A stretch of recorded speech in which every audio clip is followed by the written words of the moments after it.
एक सवाल मेरा आप लोगों से ये है कि आप लोगों को क्या लगता है कि अगर हेलमेट को हम ज़मीन पे मारें तो क्या हेलमेट को टूटना चाहिए या नहीं टूटना चाहिए?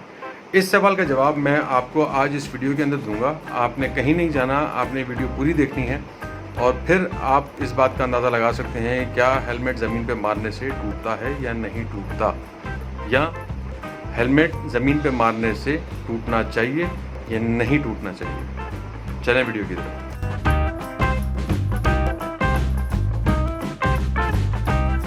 अस्सलाम वालेकुम।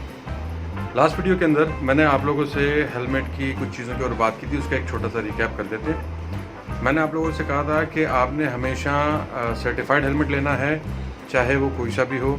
सर्टिफिकेशंस की प्रेफरेंस आपके अपने ऊपर है, लेकिन आपने लेना सर्टिफाइड हेलमेट है क्योंकि उसका प्रोटेक्शन रेटिंग अनसर्टिफाइड हेलमेट से हमेशा बहुत बेहतर होगा। एक बात। सेकेंड चीज़ जिसके ऊपर मैंने बात की थी वो था आपके हेलमेट का EPS लाइनर या थर्मोकोल या इनर लाइनर, वो आपको कैसे प्रोटेक्शन देता है और उसकी इफादियत कितनी है आपके सर को बचाने के अंदर। तीसरी चीज़ जिसके ऊपर मैंने बात की थी वो मैंने ये बात की थी कि आपको आपके हेलमेट के बारे में ये मालूम होना चाहिए कि वो किस मटेरियल से बना है, ताकि आपको ये पता हो कि वो हेलमेट आपके लिए कितना बेहतर है। मैंने एक और चीज़ लास्ट वीडियो के अंदर आप लोगों को बताई थी कि आप लोगों के हेलमेट की एक लाइफ है, उस लाइफ का पीरियड है स्टैंडर्ड के हिसाब से 5 साल के करीब। शेल्फ लाइफ या आपकी यूज़ के हिसाब से 5 साल आप अपने हेलमेट को इस्तेमाल कर सकते हैं। ये 3-4 चीज़ें हमने डिस्कस की थी। आज की वीडियो के अंदर मैं आपसे जो डिस्कस करने लगा हूँ वो है हेलमेट का आउटर शेल, या आप ये कह लें कि हेलमेट का जो मेन चीज़ जो EPS लाइनर को प्रोटेक्ट करता है, जो कि आपके इम्पैक्ट की एनर्जी को या किसी भी किस्म के हादसे में जो फोर्स पैदा होती है उसको डिस्पर्स करने का सबसे अच्छा काम जो करता है वो उसका आउटर शेल है। आउटर शेल का जो बेसिक काम है वो EPS लाइनर को हर किस्म की एक्सटर्नल फोर्स से बचाना है। आउटर शेल जो हेलमेट का बाहरी खोल होता है ये मुख्तलिफ चीज़ों पर टेस्ट होता है, जैसे मैंने अपनी लास्ट वीडियो के अंदर बताया था। अगर आपके आउटर शेल के अंदर इतनी प्रोटेक्शन है कि वो इम्पैक्ट को या वो अब्रेजन को या वो उसको बर्दाश्त कर सकता है, तो वो कम से कम एनर्जी आपके इनर शेल पे ट्रांसफ़र करेगा, जिसकी वजह से आपका इनर शेल आपके जहन को, आपके ब्रेन को महफूज रख सकता है। जिस तरीके से मैंने आपको लास्ट वीडियो के अंदर बताया कि आउटर शेल बनाने के लिए मुख्तलिफ कंपनीज मुख्तलिफ मटीरियल्स यूज़ करती हैं, उन मुख्तलिफ मटीरियल्स की जो फीचर्स हैं उन फीचर्स की बेसिस के ऊपर आपका आउटर शेल जो है वो आपके इनर शेल को बचाने में कामयाब होता है।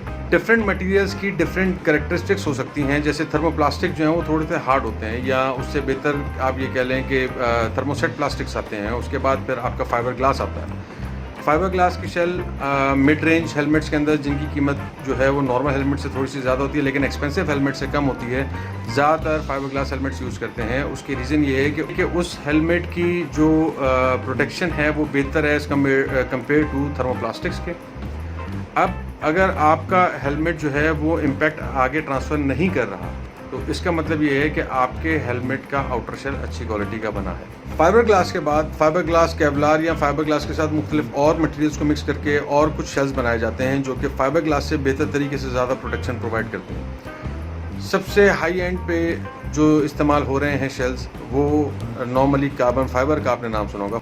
अच्छा, ये डिस्कस करने से पहले कि हेलमेट ज़मीन पे खाली फेंकने से, मारने से या गिराने से हेलमेट को क्या नुकसान होता है, किस तरीके से नुकसान होता है, मैं आपको एक चीज़ ये बता दूं कि आपके हेलमेट की जो ज़ाहिरी चीज़ है वो आपका आउटर शेल है, और लोग धोखा यही खाते हैं कि क्या हेलमेट का आउटर शेल अगर टूटा है या नहीं टूटा तो हेलमेट सही है या नहीं है। ये जानना बहुत ज़रूरी है।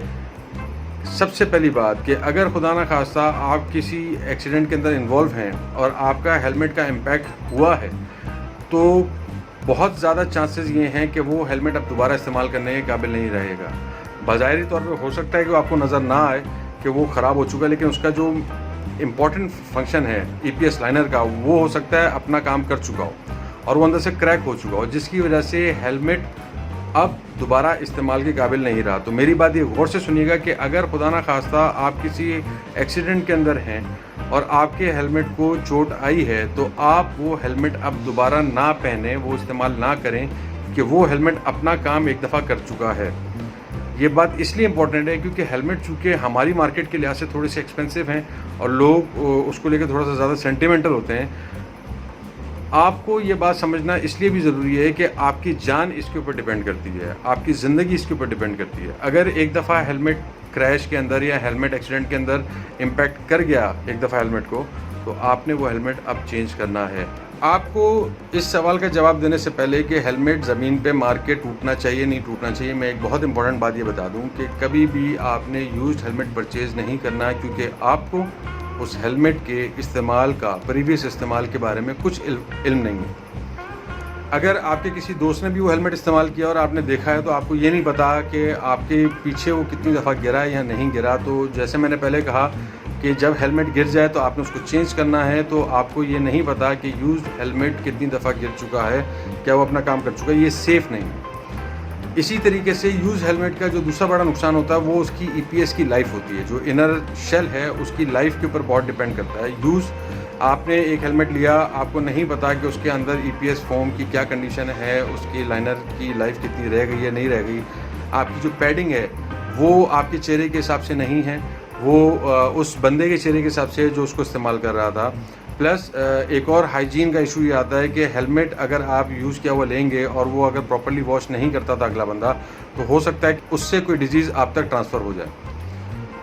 ये भी एक बहुत बड़ी वजह है कि जिसकी वजह से मैं या बहुत सारे लोग, या आप ये कह रहे हैं कि इंटरनेशनली भी लोग कभी रेकमेंड नहीं करते यूज़ हेलमेट बाय करने की। एक और बहुत इंपॉर्टेंट चीज़, आपकी हेलमेट की लाइफ बढ़ाने के लिहाज से आपने कभी भी अपने हेलमेट को अपने टैंक के ऊपर रख के बाइक नहीं चलानी। उसका रीज़न ये है कि जो फ्यूम्स पेट्रोल के वहाँ से निकलते हैं वो आपके EPS लाइनर को या इनर शेल को या आपके थर्मोकोल को डैमेज करते हैं। तो जितना अरसा आप हेलमेट टैंक पे रख के चलाएंगे उतना अरसा आप अपने हेलमेट को डैमेज करें। इस बात के ऊपर मुझे लगता है कि बहुत सारे लोगों ने मुझसे जो है इख्तिलाफ़ात करने, मुझे कोई इतराज़ नहीं, लेकिन मैं वो इन्फॉर्मेशन आपसे शेयर करना चाह रहा हूँ जो इन्फॉर्मेशन मेरे हिसाब से बहुत ज़रूरी है। ये बातें नॉर्मली लोग अपने दोस्त और एहलका अहबाब में नहीं करते क्योंकि उनको इस चीज़ का इल्म ही नहीं है। अब मैं आता हूँ सबसे इम्पोर्टेंट सवाल की तरफ। अगर मैं आपको ये बोलूँ कि depending upon the outer shell या आपका जो मटेरियल है शेल का, आप अगर अपना हेलमेट जोर से ज़मीन पे मारेंगे तो दो चीज़ें हो सकती हैं, या तो वो टूटेगा या वो नहीं टूटेगा। हमारे लिए बेहतर क्या है, मैं आपको ये बता दूं कि ये सवाल अधूरा है क्योंकि आपको ये नहीं पता कि उस हेलमेट की आउटर शेल का मटेरियल किस चीज़ से बना हुआ है। अगर वो थर्मोप्लास्टिक से बना हुआ है तो बहुत ज़्यादा चांसेस हैं कि वो क्रैक करेगा। अगर वो थर्मोसेट प्लास्टिक से बना हुआ है तो बहुत ज़्यादा चांसेस हैं वो क्रैक नहीं करेगा।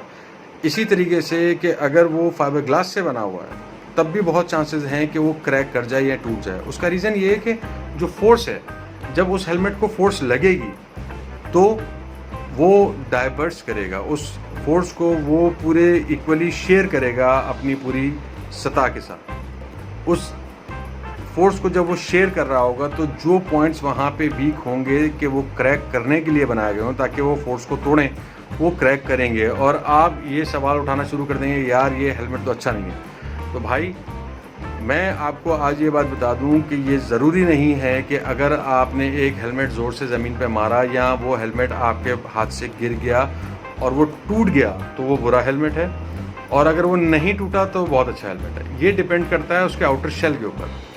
तो ये बात इसलिए ज़रूरी है क्योंकि ये बहस हर जगह पे होती है, ये फड्डा हर जगह पे होता है कि भाई मैंने हेलमेट जो है ना वो मारा है, या मेरा हेलमेट गिरा वो टूट गया, या मेरे दोस्त का हेलमेट जो है वो बाइक से गिरा और वो क्रैक कर गया। तो भाई ये हेलमेट की नॉलेज अगर आपको होगी तो आपको इस तरह के सवाल परेशान नहीं करेंगे। ये वीडियो 2 पार्ट्स में बनाने का मकसद ये था कि ये इन्फॉर्मेशन मैं किसी तरीके से, अभी भी मैं ये समझता हूँ कि मैंने इन्फॉर्मेशन बहुत ज़्यादा ईमानदारी से आप लोगों को नहीं बताई क्योंकि बहुत ज़्यादा ड्राई टॉपिक है, लेकिन मेरी कोशिश ये होती है कि ये इन्फॉर्मेशन सही तरीके से आप तक पहुँचे, आप लोग इसको समझें, इसको शेयर करें, ये आपके लिए अच्छा है। अगर आप लोगों ने अभी तक मेरा चैनल सब्सक्राइब नहीं किया तो मैं आप लोगों से गुजारिश ये करता हूँ कि ये रेड बटन दबाएं, सब्सक्राइब करें, साथ में बेल का आइकन है उसको भी दबाएं और सब्सक्राइब करें, क्योंकि आगे आने वाली वीडियोज़ के अंदर 2-3 टॉपिक बहुत इंपॉर्टेंट। सबसे इम्पोर्टेंट टॉपिक जो नेक्स्ट वीडियोज़ में आने वाला है वो एक ऐसी मोटरसाइकिल का रिव्यू है, यूज़र रिव्यू है, जो आजकल बहुत ज़्यादा मशहूर हो रही है मार्केट में, जिसने पिछले चंद सालों के अंदर बहुत तहलका मचाया हुआ है। मैं इसका आपको यूज़र रिव्यू दूंगा, ये आप याद रखिएगा। मैं इसका आपको ओवरव्यू या मैं आपको इसका ये नहीं बताऊंगा कि इसका फ्यूल गेज कैसा है या इसकी ये चीज़ें कैसी हैं। सब्सक्राइब करना आपने नहीं भूलना। दूसरी इंपॉर्टेंट चीज़, अगर कोई टॉपिक ऐसा है जिसके बारे में आप कुछ जानना चाहते हैं, मालूम करना चाहते हैं और आपको लगता है कि मैं उस टॉपिक को बेहतर तरीके से समझा सकूंगा, तो आप मुझसे ज़रूर शेयर करें। मैं उस टॉपिक के ऊपर वीडियो बनाऊंगा और आप लोगों के साथ शेयर करूंगा। ये फोरम, ये चैनल आप लोगों के लिए है। आप लोगों ने इस चैनल के अंदर जान डालनी है। अपना ख्याल रखिएगा। आपसे अगली वीडियो में मुलाकात होगी। अस्सलाम वालेकुम।